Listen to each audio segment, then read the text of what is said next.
So we're going to install the rebuilt timing chain tensioner.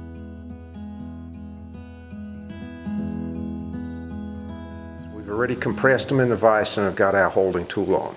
Now it's important when you put in the chain tensioner that the side that you start on is the side that's on TDC. So you want to make sure that the rocker, the one rocker installed, is loose and is not on the cam.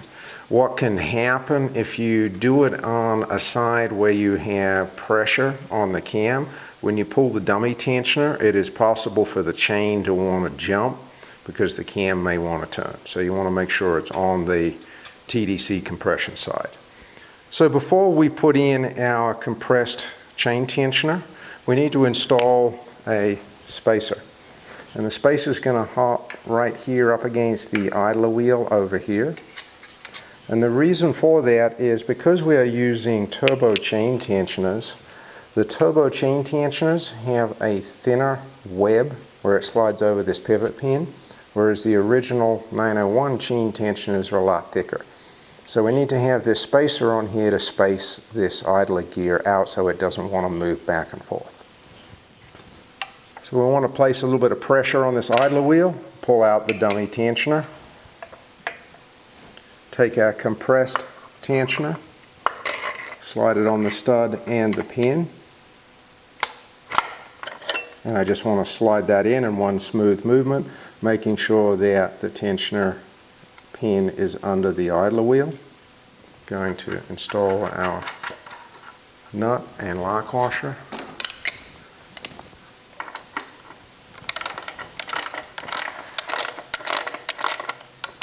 And torque. So the last thing I want to do is I want to put some tension on this chain. So we're just going to take our bar and we're not pressing down on this rod at all. All I want to do is press up on that chain tensioner, so we're putting tension on the chain, and you can see how that tensioner moved up. Now in the factory shop manual, Porsche says you can make your own special tool, which is basically a fork tool that goes on either side of the tensioner to lift up on this idler wheel. One thing you do not want to try and do is try to pry this tensioner in. It needs to be compressed in a vise with the holding tool first before installing. So before we can install the timing chain tensioner, I need to compress it. So I've got it set up in the vise. I've got my special tool that's going to hold the tensioner just onto the rod. And we've got to bring it down nice and slow. If we over compress this too quickly, you run the risk of damaging the tensioner.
So before we can install bank 4 through 6, right now our rocker is under load.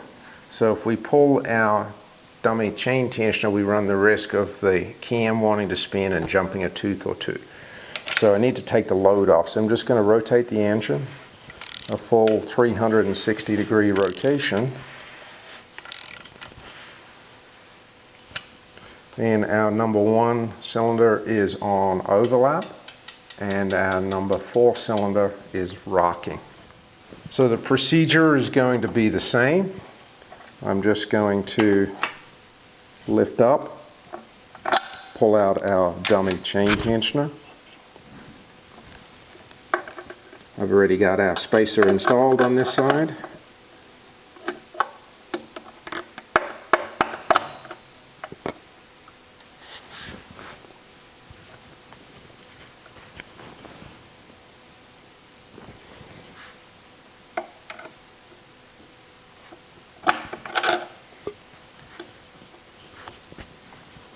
And we're installed.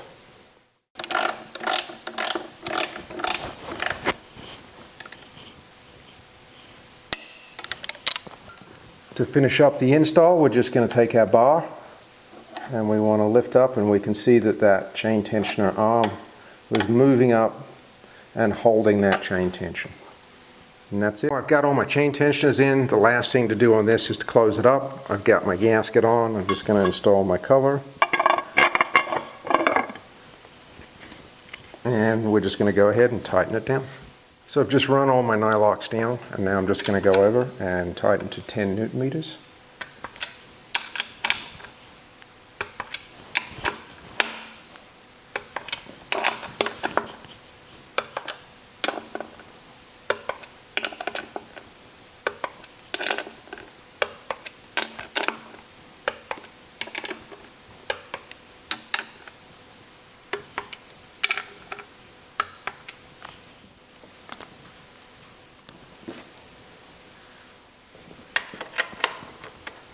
All the nylocks down on this cover except for this one. This is the ground strap for the CDI harness, bolts onto there, so I've left that one loose.